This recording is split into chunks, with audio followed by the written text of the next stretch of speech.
আসসালামু আলাইকুম আরহামতুল্লাহি আবারাকাতুহু। সুপ্রিয় সম্মানিত ভাই ও বোনেরা, ভাবুন তো একজন নারী রয়েছেন যিনি পৃথিবীতে হয়তো খুব সাধারণ জীবন কাটিয়েছেন, কিন্তু কিয়ামতের দিন যখন মানুষ হিসাবের অপেক্ষায় থাকবে তখন জান্নাতের দরজাগুলো তার জন্য খুলে যাবে। রাসূল সাল্লাল্লাহু আলাইহি ওয়াসাল্লাম বলেছেন, যে নারী ৫ ওয়াক্ত সালাত আদায় করে, রমজানের রোজা রাখে, নিজের সতীত্ব রক্ষা করে এবং স্বামীর আনুগত্য করে, সে জান্নাতের যে দরজা দিয়ে ইচ্ছা প্রবেশ করতে পারবে।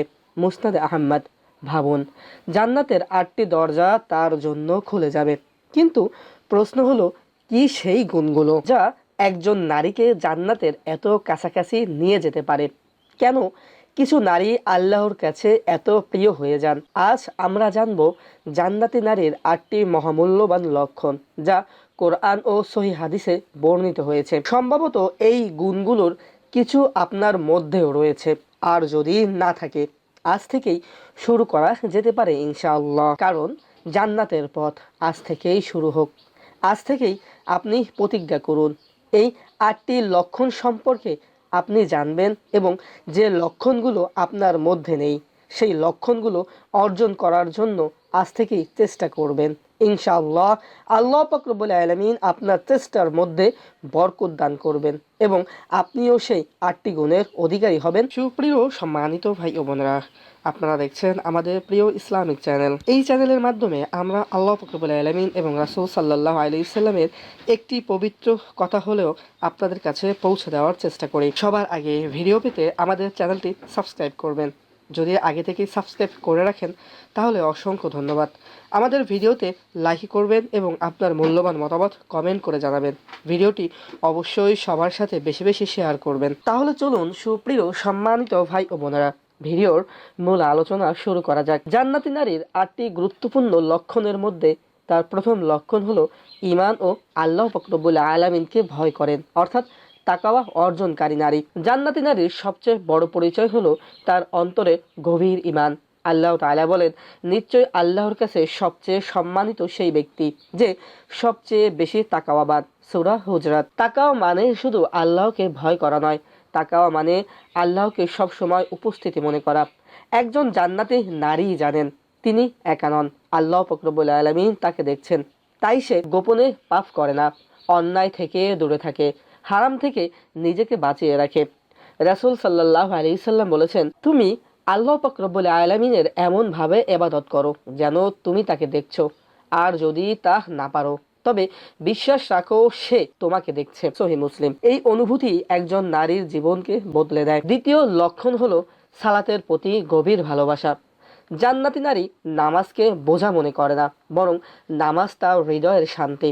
রাসূল সাল্লাল্লাহু আলাইহি সাল্লাম বলেছেন, আমার চোখের শীতলতা রাখা হয়েছে সালাতে। একজন জান্নাতি নারী জানেন নামাজ হলো আল্লাহর সাথে সরাসরি কথা বলা। ফজরের সময় ঘুম ভাঙা কঠিন হলেও সে উঠে যায় এবং আল্লাহ পাক রব্বুল আলামিনের কাছে দণ্ডায়মান হন, কারণ সে জানে ফজরের নামাজের সময় ফেরেশতারা উপস্থিতি থাকেন। কোরআনে বলা হয়েছে ফজরের কোরআন অবশ্যই সাক্ষীপূর্ণ। সূরা ইসরা। অর্থাৎ ফজরের সময় ফেরেশতারা সেই ইবাদতের সাক্ষী হন। দ্বিতীয় লক্ষণ হলো লজ্জাশীলতা ও শালীনতা। জান্নাতি নারীর আরেকটি বড় গুণ হলো হায়া বা লজ্জাশীলতা। রাসূল সাল্লাল্লাহু আলাইহি সাল্লাম বলেছেন, লজ্জা ঈমানের একটি অংশ। সহিহ বুখারী।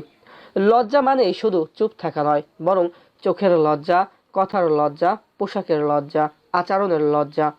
আল্লাহ বলেন, মুমিন নারীদের বলুন তারা যেন তাদের দৃষ্টি সংযত রাখে এবং নিজেদের সতীত্ব রক্ষা করে। সূরা নূর। একজন জান্নাতি নারী জানেন তার মর্যাদা অনেক বড়, তাই সে নিজেকে সুরক্ষিত রাখে। চতুর্থ লক্ষণ স্বামীর প্রতি সম্মান ও ভালো আচরণ। পরিবার একটি ছোট্ট সমাজ, আর সেই সমাজে শান্তি অনেকাংশ নির্ভর করে একজন নারীর চরিত্রের উপর। রাসূল সাল্লাল্লাহু আলাইহি সাল্লাম বলেছেন, যে নারী এমন অবস্থায় মারা যায় যখন তার স্বামী তার উপরে সন্তুষ্ট, সে জান্নাতে প্রবেশ করবে। তিরমিজি। জান্নাতি নারী স্বামীর সাথে সম্মানের সাথে কথা বলে, ঝগড়া বাড়ায় না, পরিবারকে শান্ত রাখে। সে জানে একটি ভালো পরিবার গড়ে তোলা একটি বড় ইবাদত। পঞ্চম লক্ষণ হলো ধৈর্যশীলতা। পৃথিবীর জীবন পরীক্ষা। কেউ দারিদ্র্যের পরীক্ষা হয়, কেউ অসুস্থতার পরীক্ষা হয়, কেউ এই সম্পর্কের কষ্টের মধ্যে নিজেকে জড়িয়ে পরীক্ষার সম্মুখীন হয়, কিন্তু জান্নাতি নারী ধৈর্য হারায় না।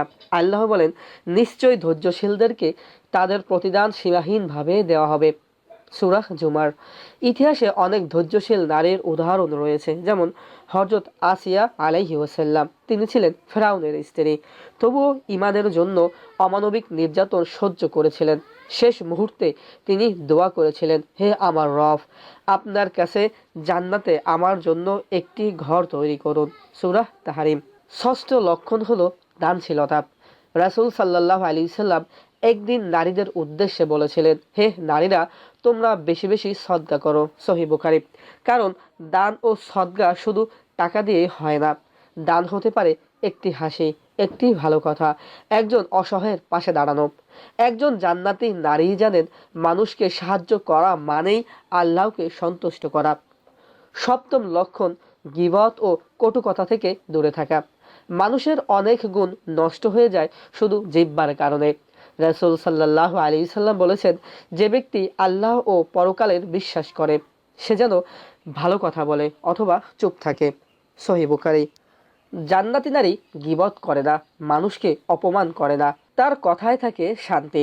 অষ্টম লক্ষণ অর্থাৎ সর্বশেষ ৮ নাম্বার লক্ষণটি হলো আল্লাহর জিকিরের হৃদয় জীবিত রাখা। জান্নাতি নারীর হৃদয় সবসময় আল্লাহর স্মরণেই থাকে। আল্লাহ বলেন, যারা আল্লাহকে বেশি বেশি স্মরণ করে আল্লাহ তাদের জন্য ক্ষমা ও মহা পুরস্কার প্রস্তুত করছেন। সূরা আহজাব। একজন জান্নাতি নারী সকালে জিকির করে, রাতে ইস্তেগফার করে এবং সর্বদা সর্ব অবস্থায় মহান আল্লাহ পাক রব্বুল আলামিনের কাছে দুহাত তুলে দোয়া করে। রাসূল সাল্লাল্লাহু আলাইহি সাল্লাম বলেছেন, যে ব্যক্তি দিনে ১০০ বার সুবহানাল্লাহি ওয়া বিহামদিহি বলে, তার গুনাহ সমুদ্রের ফেনার মতো হলেও মাফ হয়ে যায়। সহিহ বুখারী। অর্থাৎ একজন নেককার আল্লাহ পাক রব্বুল আলামিনের বান্দী সকালে, বিকালে, দুপুরে, রাতে সর্বদা সর্ব অবস্থায় নিজেকে পবিত্র রাখে, নিজের জবানকে পবিত্র রাখে, সমস্ত সময়টুকু মহান আল্লাহ পাক রব্বুল আলামিনের গোলামি করার জন্য আপ্রাণ চেষ্টা করে। প্রিয় দর্শক, জান্নাতি নারী হওয়া কোনো অসম্ভব বিষয় নয়। এটা সৌন্দর্যের বিষয় নয়, এটা ধন সম্পদের বিষয় নয়। এটা হলো একটি পবিত্র হৃদয়, একটি আল্লাহ ভীরু জীবন এবং একটি সুন্দর চরিত্র। হয়তো আজ থেকেই আমরা নিজের জীবনের কিছু পরিবর্তন আনতে পারি, আর হয়তো সেই পরিবর্তনের কারণেই একদিন জান্নাতের দরজা আমাদের জন্য খুলে যাবে। কারণ জান্নাত এমন একটি স্থান যেখানে নেই কোনো দুঃখ, নেই কোনো কষ্ট, নেই কোনো ভয়। আল্লাহ যেন আমাদের সকল মা ও বোনদের জান্নাতি নারীদের অন্তর্ভুক্ত করেন। আমিন।